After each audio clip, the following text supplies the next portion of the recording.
एक बड़ा ऐतिहासिक कार्यक्रम किया गया भारतीय बौद्ध महासभा में।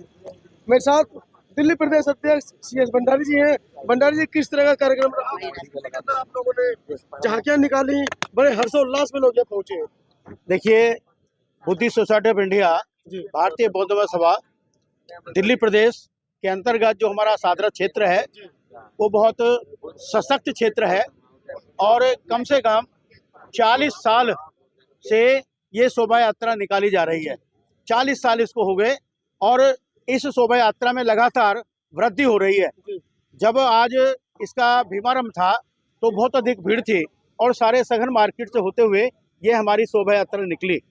बाबा साहब डॉक्टर BR अम्बेडकर का 133वीं जन्म दिवस पर 133वीं जन्म दिवस था जिस पर यह शोभा यात्रा का आयोजन किया गया। 40 सालों में जब आपने दिल्ली के अंदर इस काम को शुरू किया, बौद्ध बनाने का कार्यक्रम शुरू किया, बाबा साहब के रास्ते पर चलने पर शुरू किया, इन 40 सालों में क्या उपलब्धि हासिल हुई? देखिए, अब 40 साल से पहले जब हमने ये शोभा का भीमारंभ किया था तो उस समय आदमी भले ही कम होते हों जी लेकिन सशक्त आदमी होते थे, जी ईमानदार आदमी होते थे और बहुत मेहनती आदमी होते थे। आज अगर हम उसकी तुलना करते हैं, आदमी तो बहुत हैं, भीड़ बहुत इकट्ठी होती है, लेकिन बाबा साहब जय भीम तक ही सीमित है। अगर जितने लोग हम सब इकट्ठे होते हैं, जितनी योजनाओं में, जितनी उसमें शोभा यात्रा में लोग इकट्ठे होते हैं, अगर इतने ही लोग बौद्ध धर्म को स्वीकार कर ले तो बाबा साहब का जो बौद्ध धर्म का स्वप्न था भारत को बौद्ध में बनाने का, वो बहुत जल्दी ही पूरा हो जाएगा। क्योंकि आप एक सामाजिक लोग हैं, राजनीतिक लोग नहीं हैं। सारी जिंदगी आपने कई दशकों से समाज की सेवा की है सामाजिक रूप से, लेकिन इस वर्ष राजनीतिक रूप से समाज की जो कमी है वो कहीं ना कहीं खल रही है। एक राजनीतिक बयान क्या देना चाहेंगे अगले ही महीने ऐतिहासिक चुनाव को? देखिए, पहली बात तो ये है कि राजनीति हमारा उद्देश्य नहीं है। लेकिन बाबा साहब ने कहा बिना राजनीति के आपको अधिकार नहीं मिलेंगे। राजनीति हमारा उद्देश्य नहीं है।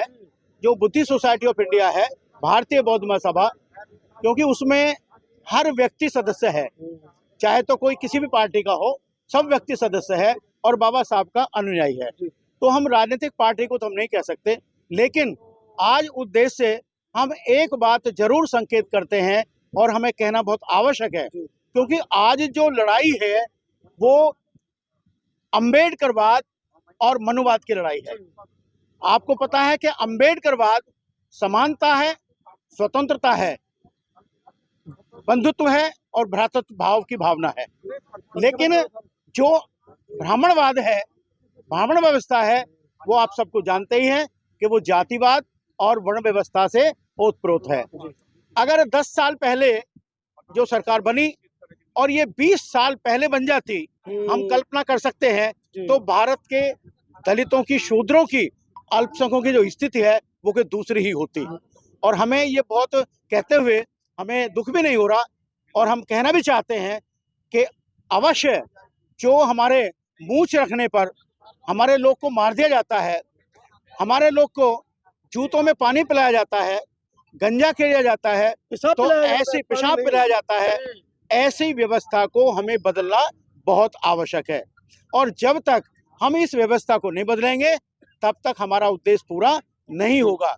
बाबा साहब ने वही कहा था कि मैं भारत को बौद्ध में बनाऊंगा, और भारत बौद्ध में जब बनेगा जब हम अपने इतिहास को पढ़ें, अपने इतिहास के बारे में जानकारी करें।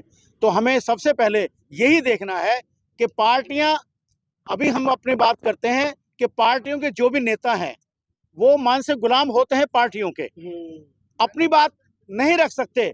जैसा कि बहुत सारे एग्जाम्पल हैं, उदाहरण के लिए राज्यपाल गौतम जी को रिजाइन देना पड़ा था और अब राजकुमार आनंद जी को रिजाइन देना पड़ा है, तो उसी पार्टी में है। तो हमें पार्टी नहीं, राज्यपाल उन्होंने पार्टी छोड़ दी है, राजकुमार आनंद जी ने पार्टी भी छोड़ दी और त्यागपत्र भी दे दिया है।